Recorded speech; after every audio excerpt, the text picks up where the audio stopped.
Hi, in this video we are going to talk about the theoretical background of binary search trees. So let's get started. We have seen so far how to store data in arrays or linked lists, and we see that most of the times it takes linear time to go sequentially, for example, in a linked list. And the question is, can we do better? And the answer is yes, we can reduce this linear time complexity to logarithmic time complexity, which is much better. So binary search tree is used to implement lookup tables. We want to store data. We keep the keys in sorted order so that lookup and other operations can use the principle of binary search. And if you are familiar with what's the difference between linear search and binary search, that's the main point here, that instead of linear time complexity sequentially goes through the array, we can jump at the beginning, in the middle, and check whether in the sorted array it is greater or smaller than the item we are looking for. And on each iteration we discard the half of our data. And this is happening here in the binary search tree. So each comparison allows the operations to skip over half of the tree, so that each lookup, insertion, deletion takes time proportional to the logarithm of the number of items stored in the tree. This is the logarithm time complexity, of course. So this is much better than the linear time required to find items by key in an unsorted array, but slower than the corresponding operations on hash tables. We are going to talk about hash tables because the question is the same. So we now construct binary search tree, we achieve the logarithmic time complexity, and we again pose the question that can we do better? Can we reach, for example, constant time complexity? And the answer is yes, with the help of hash function and hash tables. So here in binary search tree, an insertion is that if the key is not equal to that of the root, we search the left or right subtrees recursively. The deletion is we can use the soft delete. We do not actually remove the item, just mark it as deleted. It is not so efficient because there may be lots of data that we do not use, we do not need in our tree. So deletion is deleting node with no child. It's very easy. We just set it to null. By the way, all of these operations we will see illustrations, so it will be clear. Here in the theoretical section I just want to tell a few words about it. So deleting a node with one child, we just have to remove the node and replace it with its child. The deleting a node with two children is a bit complex.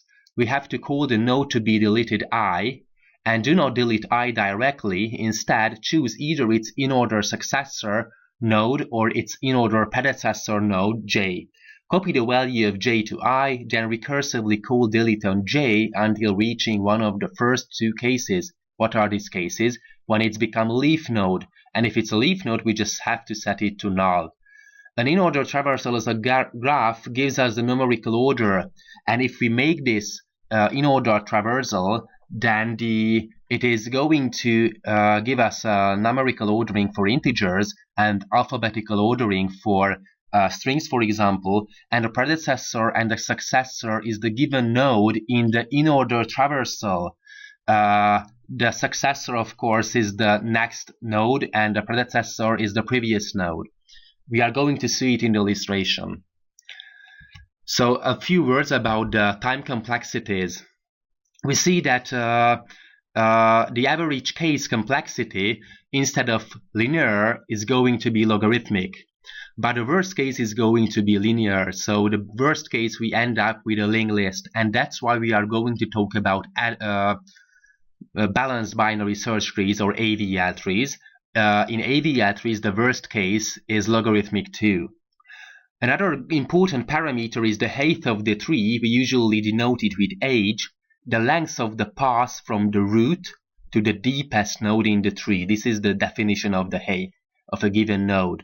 So we should get the height of the tree, and of course the height of the tree is the height of the root node.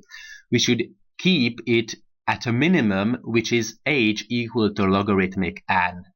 If the tree is unbalanced, the age equal log n relation is no more valid, and the operation's running time is no more logarithmic. So if we want to search for something, we are not going to be able to find it in logarithmic time. And that's why rebalancing the tree from every insertion will be very, very important.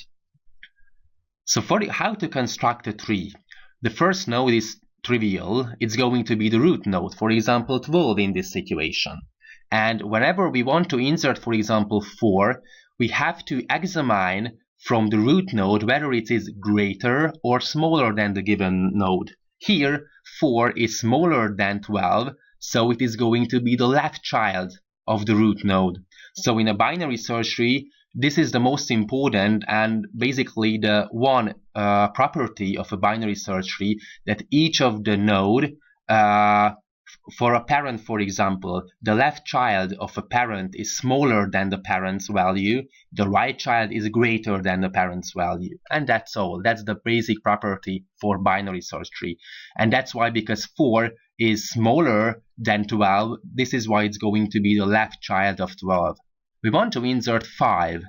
So we have to examine from the root node. It's very important, not just the middle of the binary search tree. We have to start every insertion from the root node. And we came to the conclusion that 5 is smaller than 12, so we go to the left. Because there's the child, we have to call this method recursively. We are going to implement it. So we have to check whether 5 is greater or smaller than the parent node, which here is 4. 5 is greater than 4, so it's going to be the right child of 4. We want to insert 20, so we have to examine. 20 is greater than 12, so it is going to be the right child of 12. We have to insert 1, so we keep going from the root. It is smaller than 12, so we go to the left. It is smaller than 4, so we go to the left and create a new node for it. So this is how we keep constructing a binary search tree.